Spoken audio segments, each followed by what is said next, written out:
kalau omset udah ini sih udah ratusan juta lah sebulan ya. Ya benar-benar step by step kita memang mulai dari kecil, jadi untuk memanage bisnis ini memang benar-benar dari awal banget kita coba cara-caranya gitu. Bahkan kayak misalnya secara teknisnya, misalnya cara cetak dimsum itu dulu saya masih belum tahu kan cara cetak dimsum itu kayak gimana, cara ini gimana.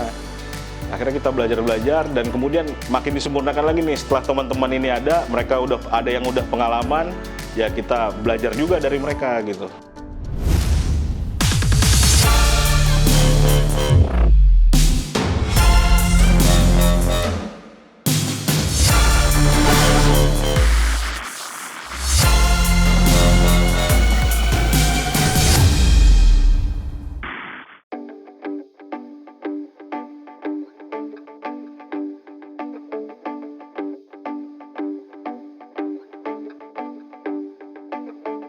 Assalamualaikum warahmatullahi wabarakatuh.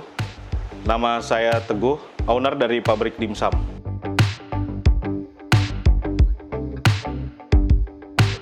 Jadi pabrik dimsum ini usaha yang buat memproduksi dimsum. Jadi dimsum itu kalau bahasa Inggrisnya snack ya. Jadi macam-macam, ada siomay, ada ya dimsum nori, ada gohyong atau lumpia, terus kita ada tahu bakso juga, terus dimsum rawit, ada kebab. Jadi berbagai macam cemilan atau jajanan yang familiar lah buat masyarakat gitu.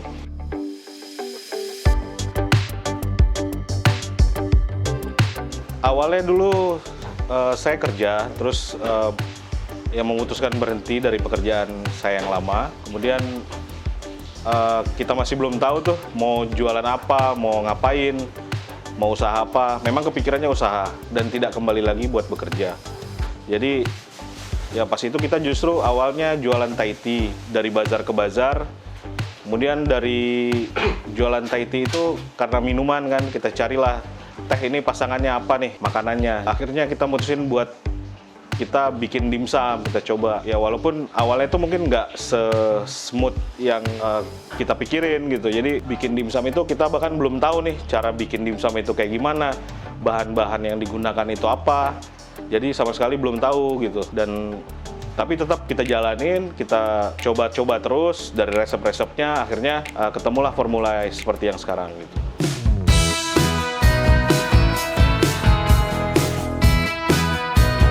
Awal mutusin berhenti bekerja itu tahun 2015, kemudian kita jualan Thai tea dari bazar ke bazar, sampai setahun kemudian kita mutusin buat nambah produk kita dimsum.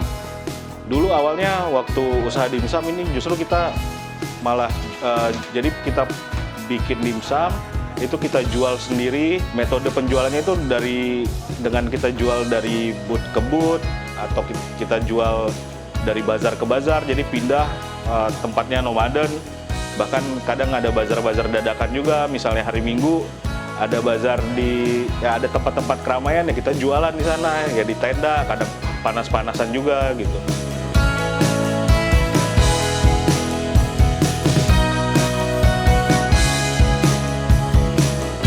Alhamdulillah di bulan yang tadinya awalnya di bulan Februari itu paling kita jualan di online itu kadang ada orderan, kadang enggak.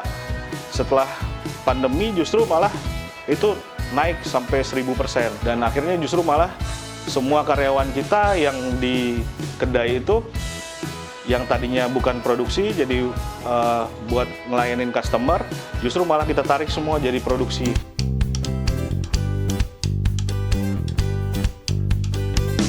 Ya benar-benar step by step kita memang mulai dari kecil, jadi untuk memanage bisnis ini memang benar-benar dari awal banget kita coba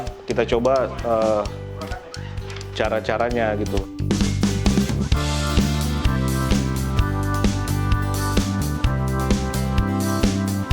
Kalau di pabrik dimsum ini, untuk dimsumnya saja itu kita biasanya produksi minimal 15.000, itu bisa sampai 20.000 juga. Jadi kalau channel penjualan kita itu 50%-nya itu masih dikuasai online. Jadi online lewat Shopee atau Tokopedia.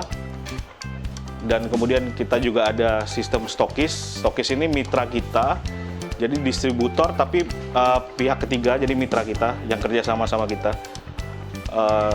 Jadi gunanya selain membantu kita memasarkan produk ini juga agar orang-orang yang mau jualan dimsum itu bisa lebih dekat dari lokasi mereka gitu. Jadi misalnya saya punya stokis di Bekasi atau Jakarta Timur, itu pedagang-pedagang dimsum yang mau jualan dimsum di daerah tersebut bisa ngambil ke stokis tadi gitu, sehingga lebih hemat ongkir.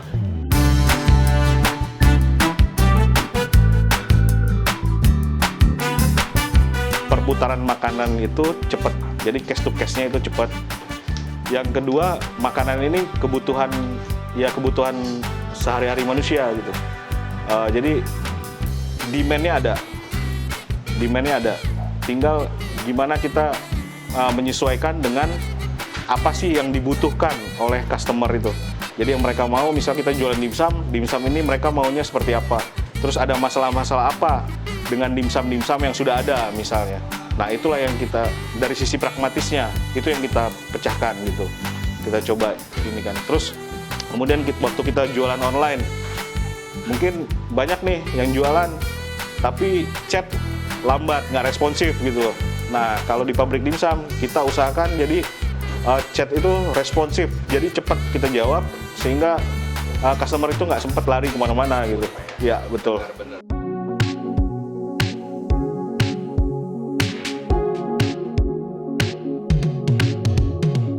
Dulu buat kalau bisnis dimsum ini malah mungkin minim banget ya. Jadi kita pakai alat-alat tuh sebenarnya yang biasa kita pakai di rumah.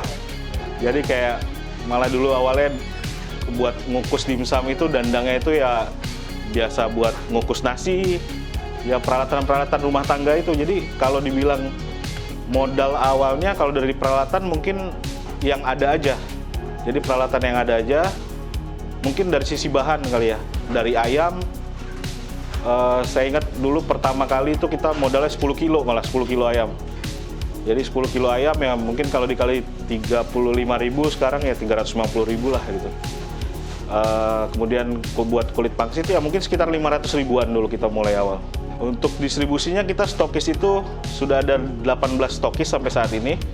Jadi udah sampai ke Bukit Tinggi, Jambi, Palembang, itu untuk di Sumatera, kemudian Jabodetabek ada, kemudian di Bandung, Tasik, Garut, Rangkas Bitung juga ada, kemudian Yogyakarta sampai Surabaya.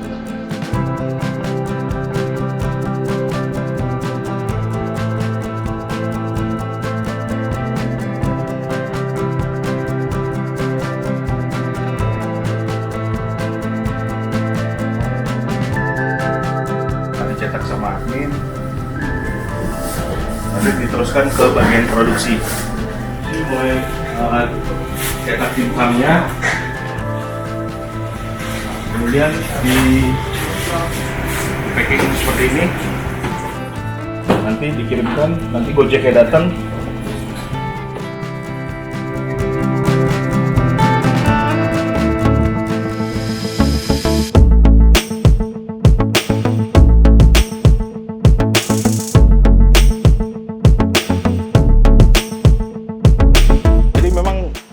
Dimsum ini bisa tahan, kalau dibekukan itu bisa sampai 3 bulan. Bisa bertahan sampai 3 bulan. Dan memang kalau kenapa kita metodenya tadi memasarkan lewat stokis. Jadi dari sisi keamanan produknya, kualitas produknya, dan selama produk itu di perjalanan itu kita jaga. Jadi memang dari packingnya ke stokis itu karena jumlahnya banyak, jadi benar-benar kita jaga kualitasnya. Jadi dibandingkan kalau misalnya kita jual langsung kirim pakai ekspedisi misalnya, itu mungkin kita tidak bisa jaga satu persatu. Kenapa? Jadi stokis ini biar bisa kualitasnya nyampe ke stokis sehingga nyampe ke daerah itu tetap fresh gitu. Ya kalau omset udah ini sih udah ratusan juta lah sebulan ya. Dimsum kita yang paling murah itu mulai dari 1.850 per pieces, kemudian sampai yang paling mahal itu di 2.500 yen. Itu untuk stokis ataupun reseller gitu.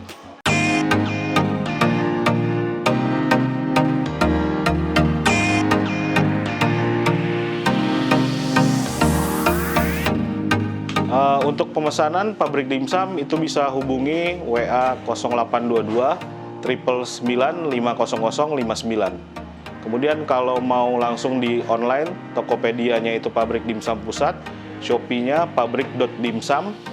Kemudian kita juga ada 18 stokis yang tersebar di seluruh Indonesia.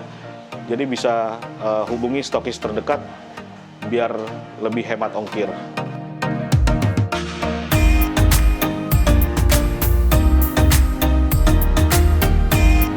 Saksikan terus Pekerjaan Indo hanya di YouTube channel Pekerjaan Indo.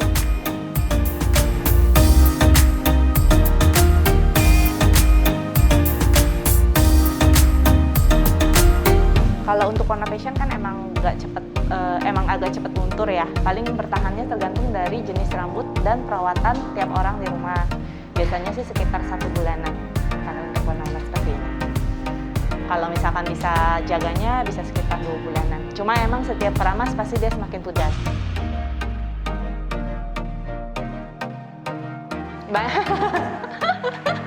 Ya cukuplah untuk menghidupi 50 karyawan dan aku.